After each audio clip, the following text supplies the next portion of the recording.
Kesalahan terbesar yang acap kali dilakukan oleh oknum guru-guru agama adalah ketika membedakan dogma agama dengan makna pertentangan. Ya, jadi perbedaan dogma atau perbedaan istilah, perbedaan konseptual itu dianggap sebagai pertentangan. Nah, kita akan bahas bahwa perbedaan itu bukan berarti pertentangan. Apalagi sampai permusuhan. Hindu tidak bertentangan dengan Buddha. Yahudi tidak bertentangan dengan Islam. Islam tidak bertentangan dengan Kristen. Kristen tidak bertentangan dengan Jawa. Hindu dipertentangkan dengan Islam.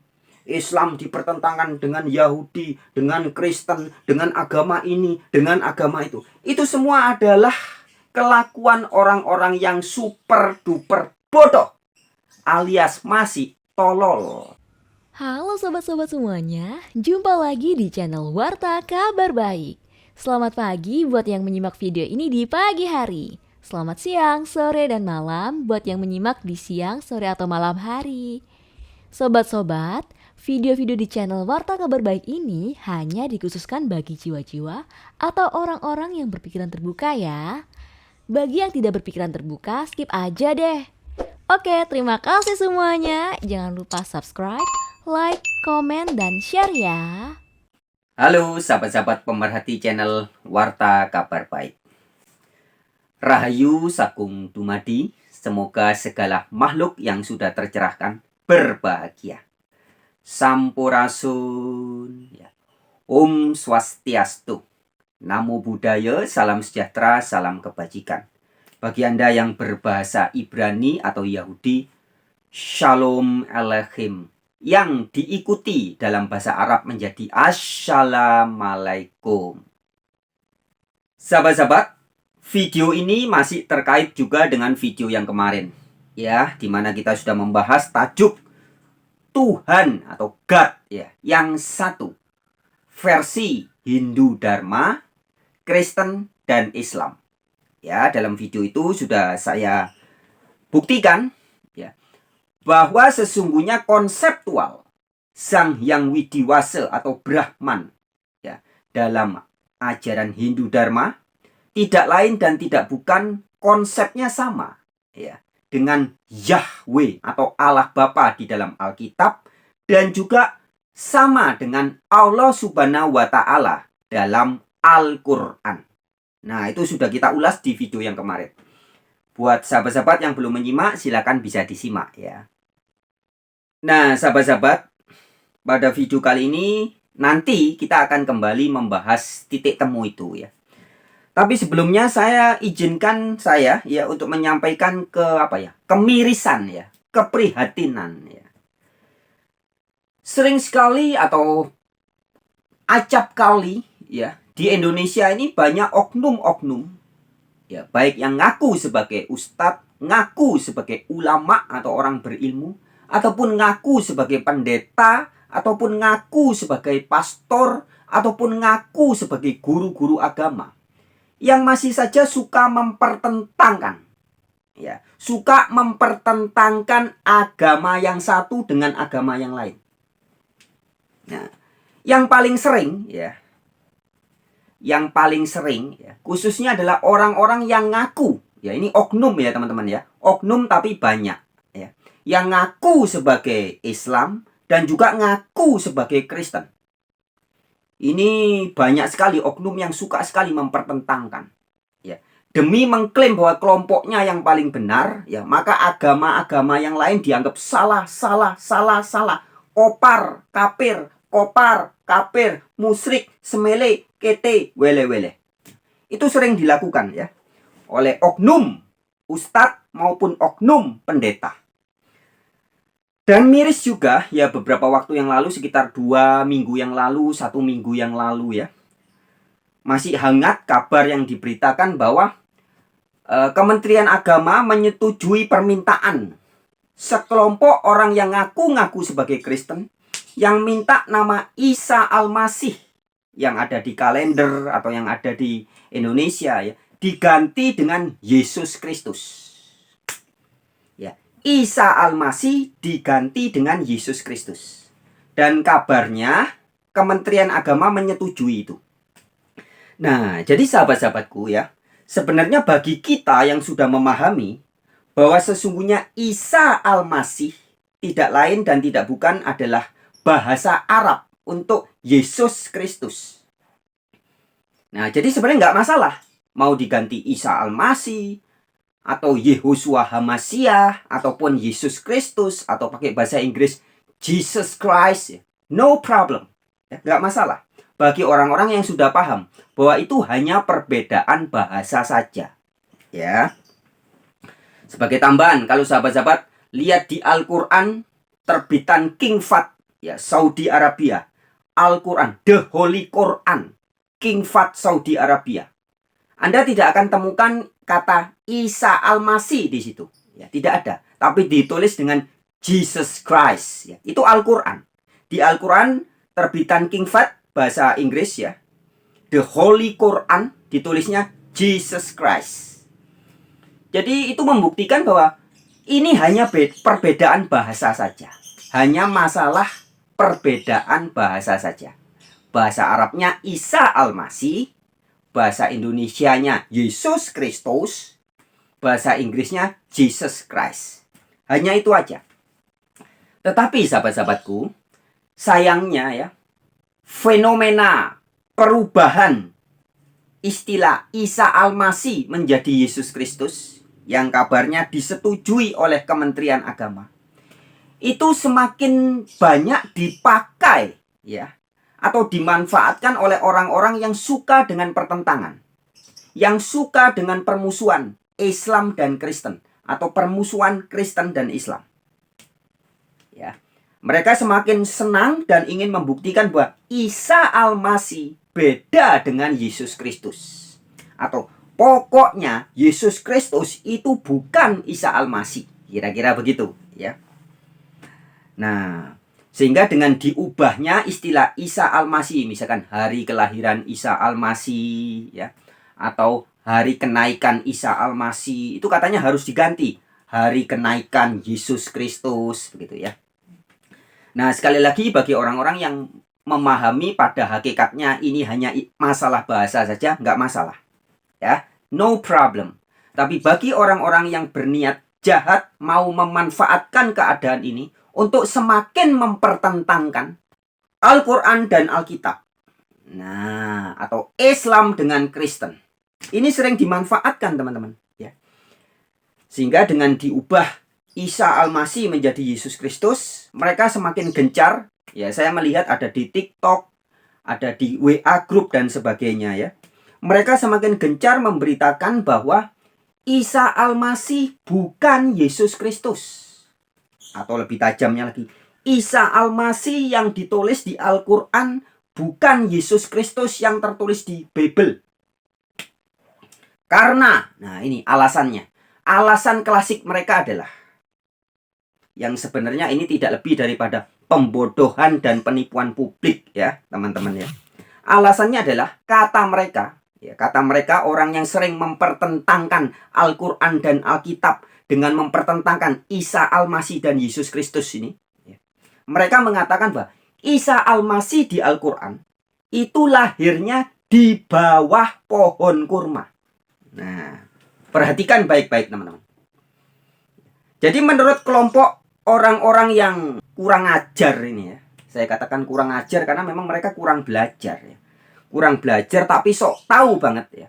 Mereka mengatakan bahwa Isa Al-Masih di Al-Quran pasti bukan Yesus Kristus di Alkitab. Dengan alasan karena Isa Al-Masih di Al-Quran lahir di bawah pohon kurma. Sedangkan Yesus Kristus di Alkitab lahir di kandang domba. Lu beda. Jelas Isa di Al-Quran yang lahir di bawah pohon kurma, bukan Yesus Kristus di Alkitab yang lahir di kandang domba. Begitu ya, argumentasi atau dasar yang sering disampaikan. Sahabat-sahabatku, pemerhati channel Warta Kabar Baik ya. Sebenarnya sudah sering berulang kali aku beritakan ya, sudah sering. Bukan sekali, 2 kali, 3 kali, 5 kali, tapi sudah berulang kali. Saya tegaskan, teman-teman. Argumen-argumen yang seperti itu sesungguhnya tidak lain dan tidak bukan hanyalah pembodohan dan penipuan publik. Ya. Jadi buat sahabat-sahabat pemerhati channel Warta Kabar Baik, silahkan bagikan video ini. Biar semakin banyak orang yang tersadarkan bahwa argumen yang mengatakan bahwa Isa Al-Masih di Al-Quran pasti bukan Yesus Kristus di Alkitab, karena Isa Al-Masih di Al-Quran lahir di bawah pohon kurma, sedangkan Yesus Kristus di Alkitab lahir di kandang domba. Ini adalah argumentasi yang tidak lebih daripada sahibul ngibul hikayat alias penipuan publik. Sebab faktanya Anda dan seluruh orang di dunia buka Al-Quran dengan teliti, Anda tidak akan mendapati bahwa Isa Al-Masih lahir di bawah pohon kurma. Nggak ada. Ya, sekali lagi. Di Al-Quran tidak ada satupun ayat yang mengatakan bahwa Isa Al-Masih lahir di bawah pohon kurma. Nggak ada. Yang ada adalah ayat yang mengatakan bahwa Maryam, ibunya Isa, ketika hendak melahirkan, sempat merasakan perutnya kesakitan karena hendak melahirkan. Kemudian dia bersandar di pangkal pohon kurma. Ya, jadi ketika sakit karena akan melahirkan, kemudian bersandar di pangkal pohon kurma. Tidak dikatakan bahwa Isa lahirnya di bawah pohon kurma, tidak. Ya. Sudah sering saya ulas, ya, dengan ilustrasi berdasarkan kisah nyata atau analogi berdasarkan kejadian nyata yang saya alami sendiri, ya, dengan anak saya yang pernah lahir di Denpasar, Bali. Ya, beberapa tahun yang silam. Mantan istri saya ketika hendak melahirkan, perutnya sudah mulai kesakitan. Ya, kemudian saya dan istri saya, mantan istri saya itu ya, kita pergi ke bidan di daerah Jalan Bisma, Denpasar, Bali. Yaitu tanggal 28, 29, 30, 31 ya. Nah, kemudian tanggal 29, 30, 31 mantan istri saya ini tinggal di rumah bidan karena perutnya sakit hendak melahirkan. Ya, perhatikan baik-baik narasinya. Mantan istrinya Frans Donald ketika kandungannya anaknya akan lahir ya, dibawa ke bidan di sekitar Jalan Bisma, Denpasar, Bali pada tanggal 29 ya, 30, 31 menginap di rumah bidan. Itu narasinya. Nah, tetapi faktanya, apakah anaknya itu lahir di rumah bidan? Karena 3 hari di rumah bidan.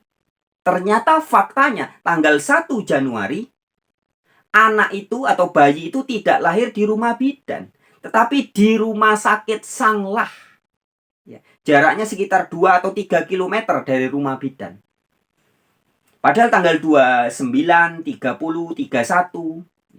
sudah berada di rumah bidan, tapi bayinya lahirnya di rumah sakit Sanglah. Bisa dipahami ya sahabat-sahabat. Jadi ketika narasi Al-Quran mengatakan Maryam perutnya kesakitan karena hendak melahirkan dan bersandar di pangkal pohon kurma, itu bukan berarti brojolnya ya, atau anak itu lahirnya di bawah pohon kurma, bukan.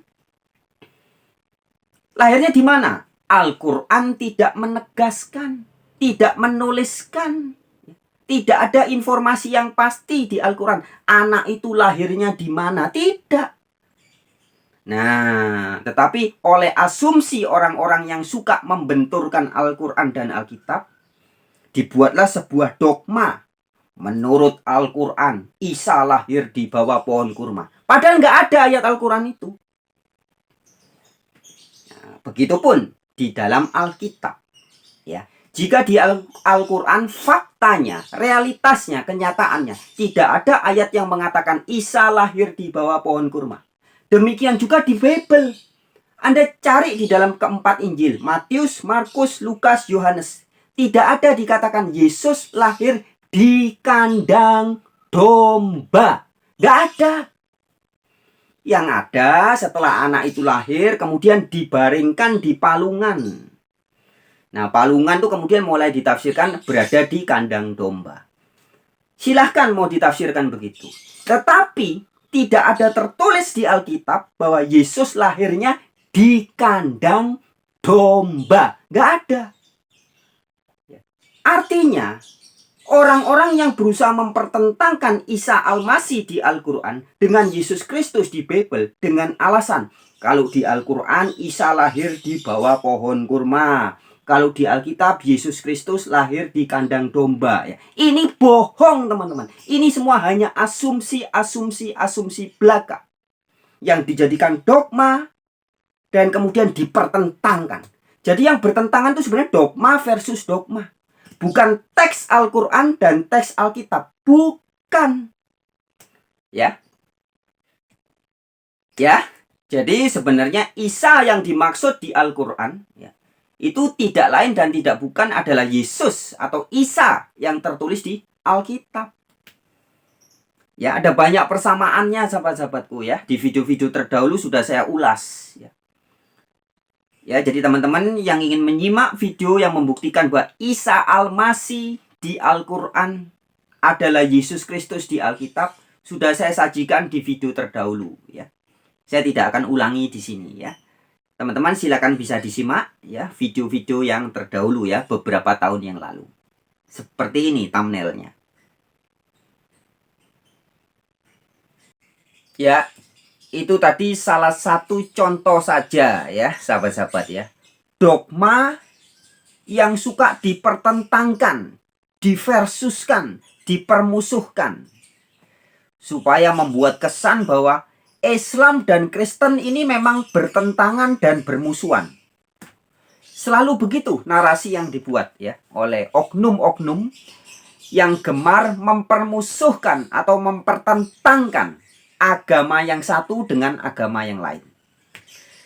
Nah, masih banyak contoh yang lain ya sahabat-sahabat. Misalkan tentang konsep Allah. Masih aja banyak oknum. Baik yang mengaku sebagai pastor, sebagai pendeta, sebagai teolog, maupun sebagai ustadz atau ulama. Mereka sering mempertentangkan dan berusaha mempertentangkan, mempermusuhkan. Islam bermusuhan dengan Kristen. Alkitab bermusuhan dengan Al-Quran. Selalu begitu yang dibuat. Ya. Nah, sebenarnya itu tidak lebih adalah roh pemecah ya teman-teman ya. Roh yang terinspirasi dari perpecahan atau roh iblis ya.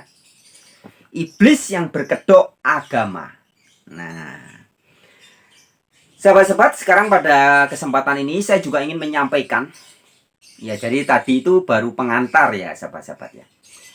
Pada video kali ini saya ingin menyampaikan bahwa sesungguhnya semua pertentangan atau semua upaya-upaya untuk mempertentangkan atau mempermusuhkan agama-agama ya, terkhusus agama-agama yang ada di Nusantara ini, tidak lebih dan tidak bukan semua itu hanyalah tipu daya iblis. Ya.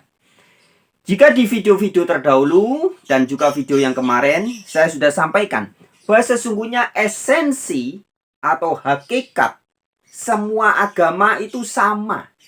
Hanya istilah-istilahnya saja yang beda. Bahasa-bahasanya beda. Ya, kontekstual tradisi budayanya beda ya. Tetapi sebenarnya esensi pesan-pesannya sama. Misal ya, contoh di dalam Al-Quran dan Islam ada istilah konsep tentang Allah yang memiliki 99 nama yang mulia atau Asmaul Husna, 99 nama Allah.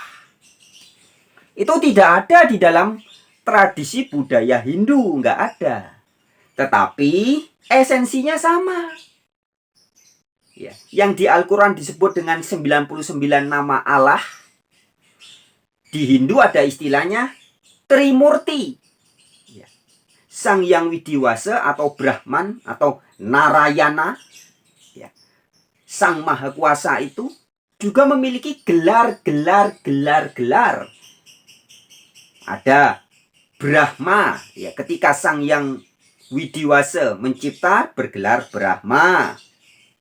Ketika memelihara dia diberi gelar Wisnu. Ketika melebur atau mengembalikan dia diberi gelar Siva. Nah, jadi beda istilah-istilahnya saja, tetapi esensinya sama. Begitupun ketika di Alkitab, ya, ditulis Yahweh atau Yod-Heh-Vav-Heh bergelar El Shaddai, El Elyon, El Gibor, Elohim, dan sebagainya. Di Perjanjian Baru oleh Yesus diperkenalkan sebagai Allah Bapa. Anda cari di kitab Hindu nggak ada Allah Bapa. Anda cari di Al-Quran juga tidak ada Allah Bapa. Tetapi Allah Bapa yang dimaksud oleh Yesus itu ya sama, hakikatnya menunjuk kepada Sang Maha Kuasa yang di Hindu disebut sebagai Sang Yang Widiwasa. Yang di Islam atau Al-Quran disebut sebagai Allah Subhanahu wa Ta'ala. Allah yang Maha Kudus atau Maha Suci dan Maha Tinggi. Esensinya sama, hanya beda sebutan-sebutan. Contoh lagi, misalkan ada perbedaan istilah ya. Dalam budaya tradisi Yahudi ada istilah Ben Ha Elohim. Ben Elohim, anak-anak Allah, anak-anak Elohim. Nah, ini dalam budaya Arab, budaya Al-Quran tidak ada. Ya. Anak-anak Allah yang dimaksud dalam budaya tradisi Yahudi itu artinya orang yang dekat dengan Allah. Orang yang taat kepada Allah disebut anak-anak Allah. Kalau taatnya kepada iblis, anak iblis. Maka kata Yesus, iblis bapak pendusta. Kalau kamu suka berdusta, suka berbohong, maka iblislah bapakmu. Nah, ini istilah ini ada dalam budaya tradisi Yahudi. Dalam bahasa Arab nggak ada. Ya, di bahasa Indonesia misalkan disebut Muhammad kekasih Allah. Nah, tapi kan ini maknanya sama. Anda disebut kekasih Allah artinya Anda dekat dengan Allah. Ada orang lain disebut anak Allah artinya orang itu dekat dengan Allah. Esensinya sama tapi beda istilah. Nah, tetapi bagi orang-orang yang suka mempertentangkan atau mempermusuhkan, hal-hal seperti ini dijadikan bahan permusuhan. Loh, itu lihat. Di Bible, di Alkitab Yahudi dan Kristen ditulis anak-anak Allah. Loh, bertentangan dengan Al-Quran. Di Al-Quran dikatakan lam yalid walam yulad. Allah tidak beranak dan tidak diperanakkan. Lebih tepatnya lam yalid walam yulad itu Allah tidak melahirkan dan tidak dilahirkan. Tapi ini berusaha dipertentangkan ini. Ya, padahal esensinya tidak bertentangan. Nah, sahabat-sahabat, pada kesempatan ini mari kita ulas lebih jauh ya. Adalah fakta bahwa dalam kontekstual dan konseptual, budaya yang satu dengan budaya yang lain, tradisi yang satu dengan tradisi yang lain memang berbeda-beda istilahnya. Ya. Tetapi bukan berarti esensinya beda. Ini yang kita akan bahas, teman-teman. Ya. Jadi kesalahan terbesar yang sering dilakukan oleh oknum guru-guru agama tertentu adalah ketika perbedaan ini dianggap sebagai pertentangan. Ya, jadi jika ada suatu perbedaan konteks, perbedaan tradisi, perbedaan budaya, maka perbedaan itu yang sebenarnya tidak bertentangan, ya, hanya beda istilahnya saja, hanya beda budayanya saja, tapi dianggap sebagai pertentangan bahkan permusuhan. Inilah kesalahan fatal yang lebih tepat sebagai kejahatan yang sering dilakukan oleh oknum guru-guru agama. Ya, saya ulangi sekali lagi. Kesalahan terbesar yang acap kali dilakukan oleh oknum guru-guru agama adalah ketika membedakan dogma agama dengan makna pertentangan. Ya, jadi perbedaan dogma atau perbedaan istilah, perbedaan konseptual itu dianggap sebagai pertentangan. Nah, kita akan bahas bahwa perbedaan itu bukan berarti pertentangan. Apalagi sampai permusuhan. Wah, ini sudah parah banget ya, teman-teman. Ini benar-benar suatu bentuk penyesatan yang sangat sesat. Kita akan ulas, teman-teman. Sebelumnya akan saya berikan ilustrasi atau analogi ya. Saya suka memakai ilustrasi atau analogi supaya lebih mudah dipahami. Jadi begini, sahabat-sahabat. Ibaratnya tubuh manusia. Ya, ini hanya ilustrasi ya, hanya analogi ya. Jadi agama-agama yang ada banyak itu, banyak sebutannya ya. Orang tercerahkan disebut Buddha. Pengikutnya disebut beragama Buddha. Orang yang mendapat petunjuk bahasa Arabnya Hadu ya, Yahudi. Orang-orang yang rohani dalam kitab Roma dikatakan Yahudi sejati adalah orang-orang yang rohani, bukan suku bangsa ya. Nah, sebenarnya ini kan menunjuk kepada esensi yang sama. Anda bisa disebut sebagai Buddha ketika Anda tercerahkan. Anda juga bisa disebut sebagai Yahudi. Anda juga bisa disebut sebagai Jawa ya. Karena arti Jawa adalah orang yang sudah tercerahkan. Orang yang sudah memberikan dirinya menjadi jumenengane wahyu, Jawa. Tempat bersemayam atau tempat berkaryanya wahyu. Orang yang sudah menjadikan dirinya sebagai masjid, sebagai baitullah, sebagai bait Allah, sebagai gereja. Itulah orang-orang Jawa. Hindu Dharma adalah orang yang menjalani hidup sesuai dengan sunatullah atau sesuai dengan panggilan jiwa. Jadi kalau Anda bakatnya suka masak, kemudian Anda menjadi chef, itu Anda sedang melakoni Dharma. Ya, Anda bakatnya musik atau suka menjadi seniman, kemudian Anda menjadi artis, itu Anda menjalani hidup sesuai dengan sunatullah, sesuai dengan garis tangan, sesuai dengan kehendak Allah. Itu Anda melakukan dharma. Anda suka melayani masyarakat, mungkin menjadi pegawai kesehatan, ya, menjadi dokter, kemudian yang suka memimpin, menjadi pemimpin masyarakat. Ya, itu semua orang-orang yang sedang menjalani dharma, melakoni Hindu dharma. Ya. Kemudian orang yang gaya hidupnya atau way of life, cara hidupnya berserah diri kepada Sang Pencipta. Ketika nonton YouTube berserah diri. Ketika makan berserah diri, tidur berserah diri, menjemput rezeki berserah diri. Itu bahasa Inggrisnya surrender to God. Bahasa Arabnya aslima atau Islam. Nah, ini kan sebenarnya semua hakikatnya sama, hanya beda-beda sebutannya saja. Nah, jadi dalam hal ini kembali lagi tadi saya ilustrasikan seperti tubuh manusia. Ya. Ibaratnya tubuh manusia. Jadi agama yang sebutannya banyak itu ada Buddha, Hindu Dharma, Jawa, apalagi Yahudi, Islam, Kristen. Ya. Ini hanya sebutan-sebutan aja. Tapi esensinya sebenarnya ya sama. Kebenarannya ya itu-itu juga. Bahasanya beda-beda tapi yang dimaksud ya itu-itu juga. Nah, ini saya ilustrasikan sebagai tubuh manusia ya sahabat-sahabat. Jadi begini sahabat-sahabat. Tubuh manusia ini kan terdiri dari banyak anggota.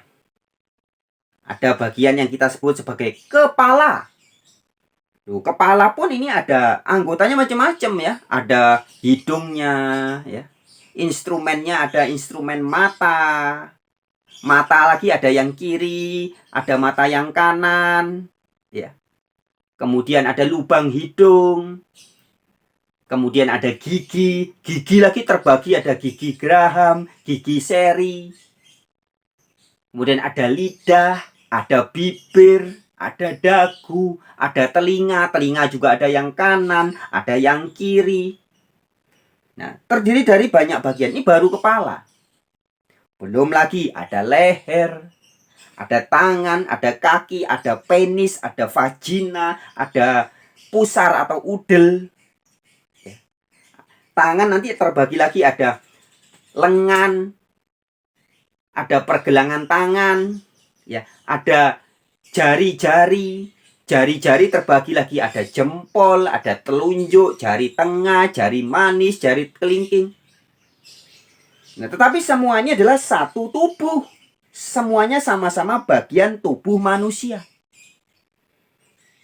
Tapi kalau kita tinjau secara satu persatu, jempol ini baru bagian pergelangan ya tangan, teman-teman ya.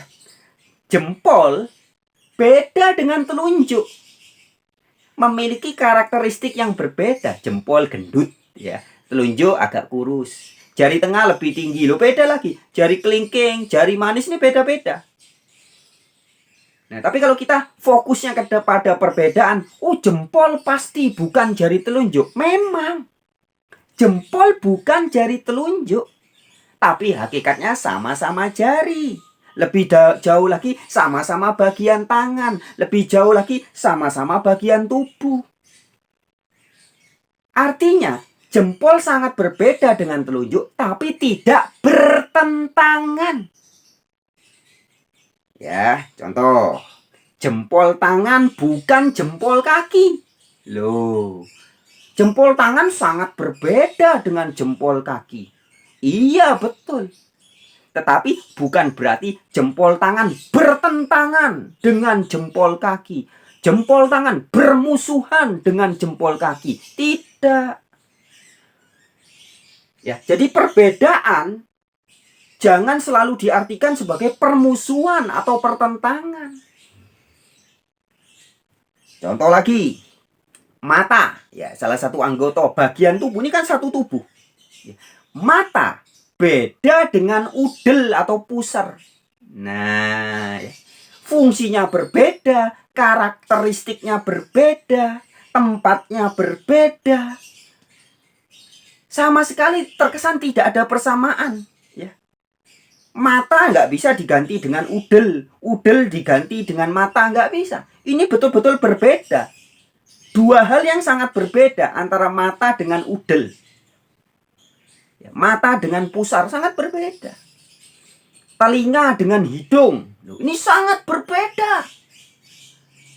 Tetapi mata dengan pusar tidak bertentangan, tidak bermusuhan. Lebih jauh lagi kita pahami ini bagian dari satu tubuh. Begitupun telinga dengan hidung sangat berbeda, fungsinya berbeda, karakteristiknya berbeda. Tetapi tidak bertentangan, apalagi bermusuhan. Tidak. Melainkan inilah satu kesatuan anggota tubuh manusia. Contoh lagi, tangan. Ya, tangan ini tangan dengan mulut. Loh. Sifatnya, karakternya kan beda banget. Tangan dengan mulut ini beda banget. Komponennya di mulut ada bibir, ada lidah, ada gigi, ada indera pengecap. Ya. Nah, tangan nggak ada. Tangan nggak punya lidah, nggak punya bibir. Lu beda banget. Mulut tidak punya jari, tangan tidak punya gigi, punyanya kuku ya. Tapi karakternya beda banget ini tangan dengan mulut. Tetapi tangan dan mulut tidak bertentangan, apalagi bermusuhan. Meskipun keduanya ini sangat berbeda. Tetapi keduanya adalah satu anggota tubuh manusia. Nah, bisa dipahami ya sahabat-sahabat ya ilustrasi ini ya. Rambut dengan penis atau vagina. Loh, beda lagi ya. Di penis atau di vagina ada yang namanya rambut. Ya, sebutannya jembut. Ya.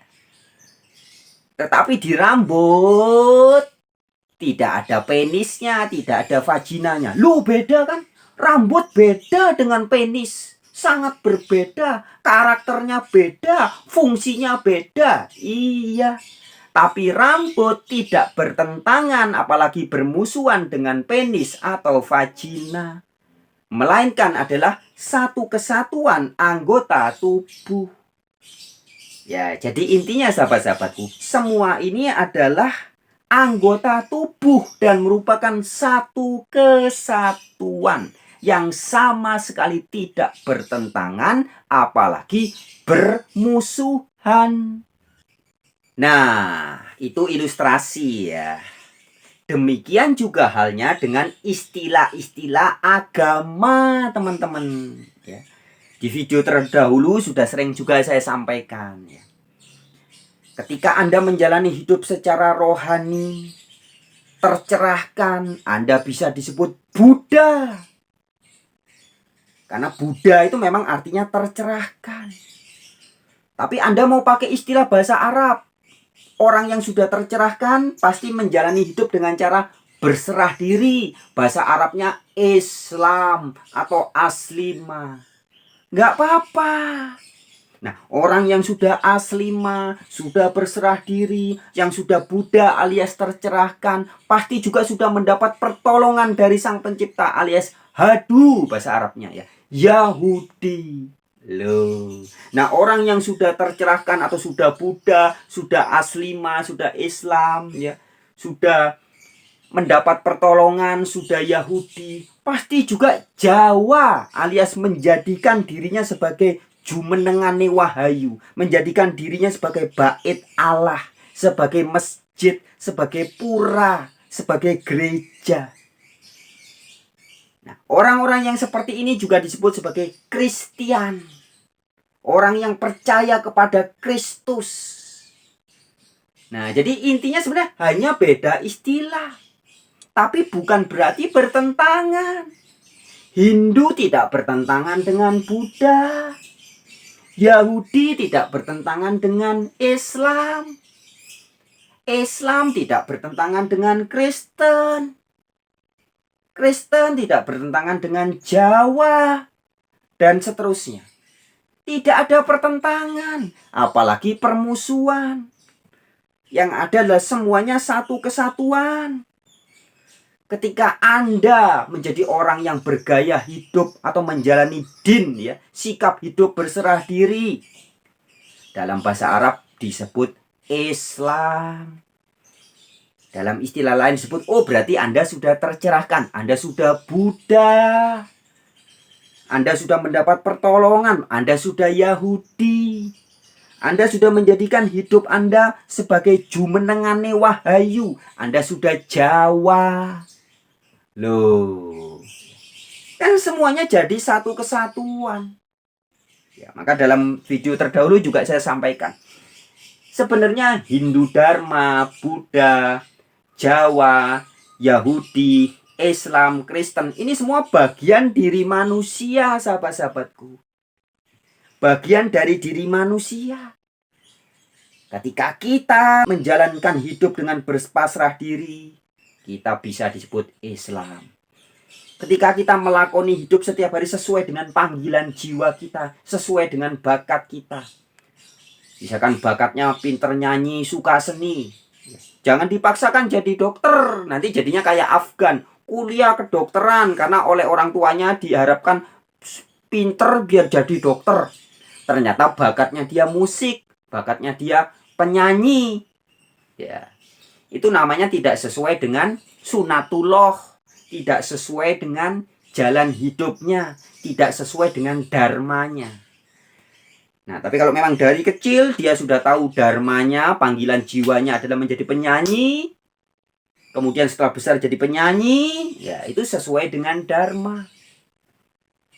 Anda yang menjalani hidup sesuai dengan panggilan jiwa, menjadi pelayan masyarakat, menjadi pemimpin masyarakat, menjadi pengabdi kesehatan dan sebagainya, itu menjalani sesuai dengan dharma, maka Anda menjadi Hindu. Nah, bagaimana Anda bisa menjadi Hindu? Ya pasti harus pasrah diri dulu. Tidak ingin menjadi seperti orang lain. Saya diberi bakat seperti ini, ya saya berserah diri. Inilah saya. Nah, orang yang berserah diri bahasa Arabnya Islam. Lah kok bisa berserah diri? Sehingga menjalankan dharma menjadi Hindu. Sebelumnya pasti mendapat petunjuk. Pasti Yahudi dulu. Sudah jadi Yahudi, sudah mendapat petunjuk, kemudian tercerahkan, sudah Buddha, baru bisa pasrah diri, baru bisa Islam, baru bisa Hindu. Kan gitu. Ya. Jadi semua ini adalah bagian diri manusia. Hindu, Buddha, Jawa, Yahudi, Islam itu bagian diri kita. Jangan kemudian dipisah-pisahkan, apalagi dipertentangkan dan dipermusuhkan. Hindu beda dengan Islam, beda dengan Kristen, beda dengan Yahudi. Itu seperti orang bodoh atau orang yang super bego ya, atau orang yang tolol yang berusaha mempertentangkan. Mata kan beda dengan tangan, berarti bermusuhan. Hidung beda dengan mulut, berarti bertentangan, bermusuhan. Udel beda dengan rambut, berarti udel bermusuhan dengan rambut. Itu namanya orang tolol. Ya, jadi dengan segala hormat harus saya tegaskan. Jika sampai hari ini masih ada orang yang suka terus-menerus mempertentangkan, Hindu dipertentangkan dengan Islam, Islam dipertentangkan dengan Yahudi, dengan Kristen, dengan agama ini, dengan agama itu. Itu semua adalah kelakuan orang-orang yang super duper bodoh, alias masih tolol, ya. Masih tidak paham hakikat dan esensi agama yang sesungguhnya. Oke, sahabat-sahabatku, sekali lagi saya ulangi sedikit ya. Jadi intinya berbeda memang berbeda, ya. Tadi saya berikan ilustrasi. Udelmu memang sangat beda dengan hidungmu. Udel puser tidak bisa menggantikan posisi hidung. Hidung juga tidak bisa menggantikan posisi udel. Karakternya sangat berbeda, fungsinya sangat berbeda. Tetapi adalah sangat tolol jika orang berupaya mempertentangkan, apalagi mempermusuhkan antara hidung dengan udel. Loh, padahal ini bagian satu kesatuan tubuh. Nah, begitupun ya. Hindu Dharma artinya adalah orang yang menjalani hidup sesuai panggilan jiwa. Beda artinya dengan Yahudi. Yahudi artinya orang yang mendapat pertolongan. Tetapi bukan berarti bertentangan. Ketika orang menjadi Hindu atau menjalani panggilan jiwa, pasti sebelumnya sudah Yahudi dulu. Sudah mendapat pertolongan. Ini satu kesatuan. Bukan pertentangan. Ya. Bukan permusuhan, bukan pertentangan. Berbeda iya, tapi bukan bermusuhan apalagi bertentangan. Bisa dipahami ya, sahabat-sahabatku? Oke, sahabat-sahabatku. Sekian dulu pada video kali ini. Seperti biasa, jika Anda merasa video ini penting dan bagus untuk dibagikan kepada tetangga, sanak, famili, keluarga, handai tolan, sahabat, silahkan bagikan video ini. Oke, kita jumpa lagi di video-video yang lain ya. Wabillahi taufik walhidayah. Wassalamualaikum warahmatullahi wabarakatuh. Alaikum shalom. Namo Buddhaya. Om Santi Santi Santi. Salam sejahtera, salam kebajikan. Rahayu Sagung Dumadi, semoga segala makhluk yang sudah tercerahkan alias Buddha, yang sudah berpasrah diri alias Islam, yang sudah Hindu atau sudah Yahudi, yang sudah Jawa alias menjadikan dirinya sebagai gereja, sebagai bait Allah, sebagai masjid, ya, sebagai jumenengane wahyu, Jawa jumenengane wahyu. Berbahagia. Terima kasih. Semangat.